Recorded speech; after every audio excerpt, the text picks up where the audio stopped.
apakah benar Habib perkataan-perkataan mereka yang mengatakan Abdullah bin Ahmad Muhajir itu tidak ada?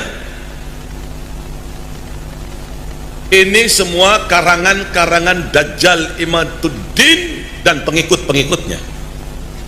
Tolong perhatikan. Siap mau dengar? Siap mau dengar? Siap mau dengar? Perhatikan, ini kitab abad keempat. Setelah kita baca nanti, kita akan kasih sok terapi tegangan tinggi terhadap Imad dan pengikut-pengikutnya Imad. Kita akan beri sok terapi nantinya.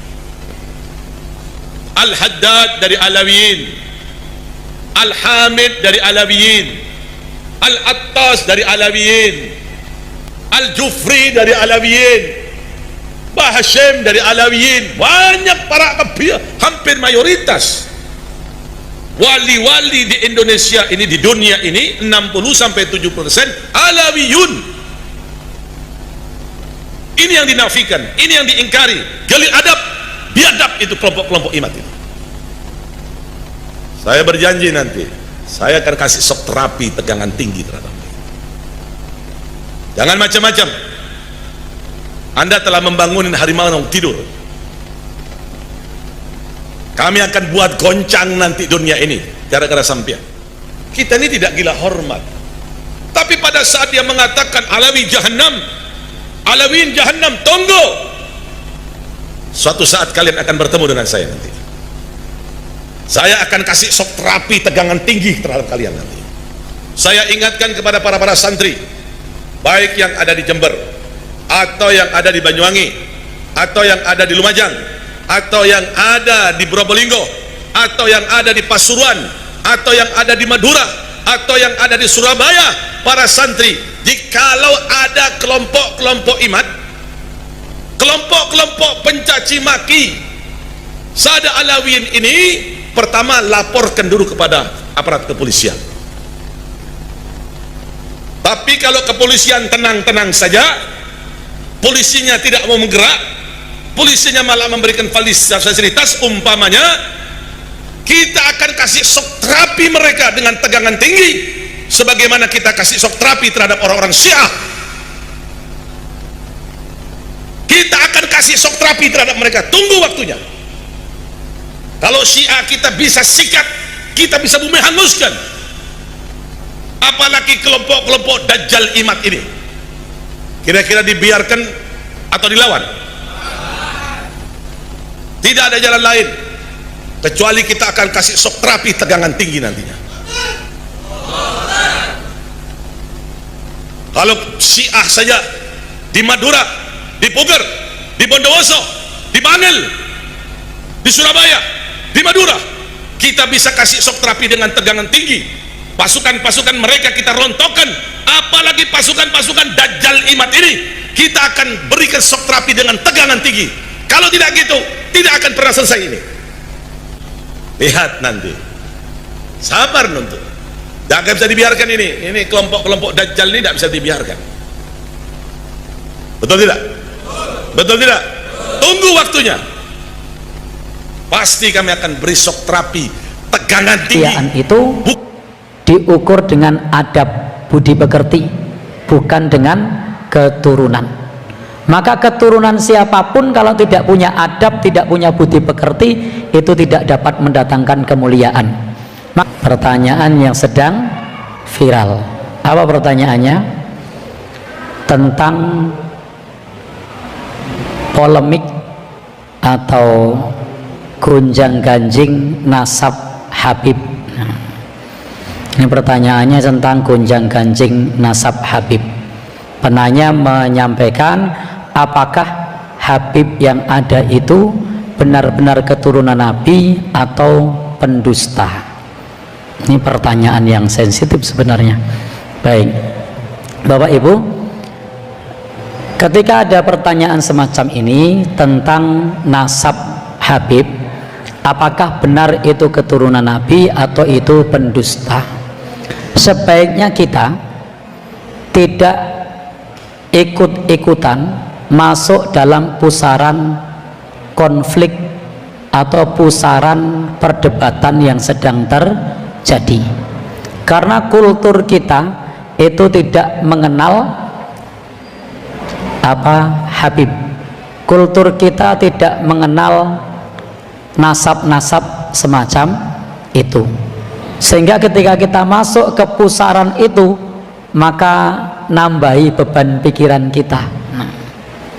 Sehingga kita, kalau Bapak Ibu atau saudara ada yang menjadi pengamat sosial media, cukup nyimak saja, tidak usah ikut-ikutan terjun dalam area pusaran konflik apakah Habib itu keturunan Nabi atau Habib itu pendusta yang mengaku sebagai keturunan Nabi. Jangan malah jadi kompor. Warga Muhammadiyah tidak perlu jadi kompor di situ, malah ngompor-ngompori. Oh itu pendusta itu penyebar kurofat itu dan seterusnya. Tidak perlu pula kemudian ngompor-ngompori ke yang lainnya. Oh itu benar keturunan Nabi itu. Tidak boleh untuk sia-siakan begitu saja. Maka sikap kita apa? Wala takfu ma laisa laka bihi ilmun. Kita tidak perlu berkata tentang sesuatu yang kita tidak punya ilmu tentangnya. Kita tidak tahu apakah Habib itu benar-benar keturunan Nabi atau mereka adalah kumpulan para pendusta. Kita tidak tahu, sehingga kita tidak perlu masuk dalam pusaran konflik rumah tangga orang lain. Nanti tambah ruwet, tambah runyam karena kita tidak memahami itu. Dan yang dicatat kita dalam hal soal nasab itu, kemuliaan itu tidak diukur dengan nasab. Jadi kemuliaan tidak diukur dengan nasab. Ada pepatah Arab atau kata bijak berbahasa Arab, asyarafu bil adabi la bin nasabi.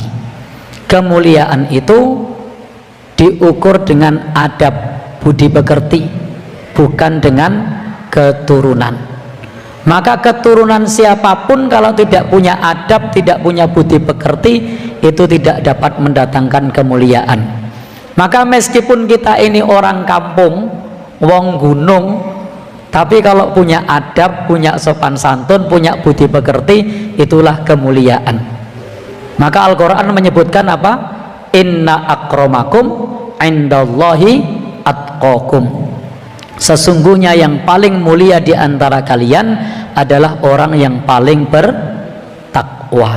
Jadi yang paling mulia itu yang paling bertakwa, bukan keturunan siapa. Jadi yang paling mulia adalah orang yang bertakwa, bukan keturunan siapa. Bahkan ketakwaan tidak bisa diwarisi dari orang yang bertakwa. Maka ada kaidah menyebutkan kurang lebih seperti ini, al-intisabu la yantafi'u bihi. Nasab itu tidak bisa membawa manfaat bidunil imani wa tauhid, tanpa adanya iman dan tauhid. Jadi jalur keturunan itu tidak bisa membawa manfaat kalau kita tidak beriman dan tidak mentauhidkan Allah Subhanahu wa ta'ala. Contohnya ada siapa? Putra Nabi Nuh yang tenggelam, Kan'an. Dia tidak beriman kepada Allah, tidak mentauhidkan Allah, tidak membawa manfaat pada dirinya. Tetapi kalau bertauhid, meskipun ayahnya seorang pemahat berhala, maka itu bermanfaat. Contohnya siapa? Nabi Ibrahim alaihis salam. Maka disinilah yang bermanfaat itu adalah keimanan dan ketauhidan. Apalagi nanti di akhirat, fa idza nufikha fis suri fala ansaba bainahum. Apabila sangkakala sudah ditiup, maka tidak ada manfaat nasab jalur keturunan di antara mereka. Jadi jalur keturunan nanti pada hari kiamat tidak bisa dibanggakan. Yauma yafirul mar'u min akhih, seseorang lari dari saudaranya, wa ummihi wa abih, dari ibunya dan juga bapaknya, wa sahibatihi wa bani, dari istrinya dan juga anak-anaknya. Jadi nanti di akhirat itu orang lari dari saudaranya, dari bapaknya, dari anaknya, dari orang-orang. Kenapa? Semua memikirkan dirinya sendiri. Maka tidak patut kita berbangga dengan nasab atau berbangga dengan jalur keturunan, kecuali kalau itu dengan tauhid dan keimanan. Dan memang kalau salah satu sesuai dengan penanya tadi, apakah itu dusta atau tidak, sebenarnya kita tidak perlu masuk ke pusaran tersebut, tetapi ada ciri-ciri keturunan Nabi. Apa ciri-cirinya? Salah satunya tidak menerima sedekah, tidak menerima zakat. Maka satu saat ketika cucu Nabi hendak mengambil kurma yang jatuh pada saat itu, maka Nabi melarang cucunya itu dengan mengatakan kih agar tidak dimakan. Kenapa? Karena beliau khawatir itu bagian dari kurma sedekah. Karena Nabi, keluarganya, keturunannya tidak boleh makan kurma sedekah, tidak boleh makan zakat. Maka kalau kemudian mengaku keturunan Nabi tapi hobi cari sedekah, hobi cari zakat, nah itu perlu dipertanyakan. Karena salah satu cirinya apa?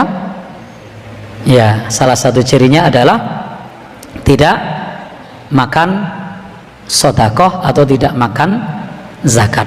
Dan ingat, kita tidak perlu ikut larut dalam pusaran perdebatan apakah Habib itu cucu Nabi atau bukan. Yang jelas kalau mereka orang yang berilmu, silahkan diambil ilmunya. Tapi kalau mereka menebarkan khurafat, cerita-cerita dongeng, tidak usah didengerin, karena itu mengotori akidah. Intinya apa? Inna akramakum indallahi atqakum. Sesungguhnya yang paling mulia di sisi Allah adalah orang yang bertakwa.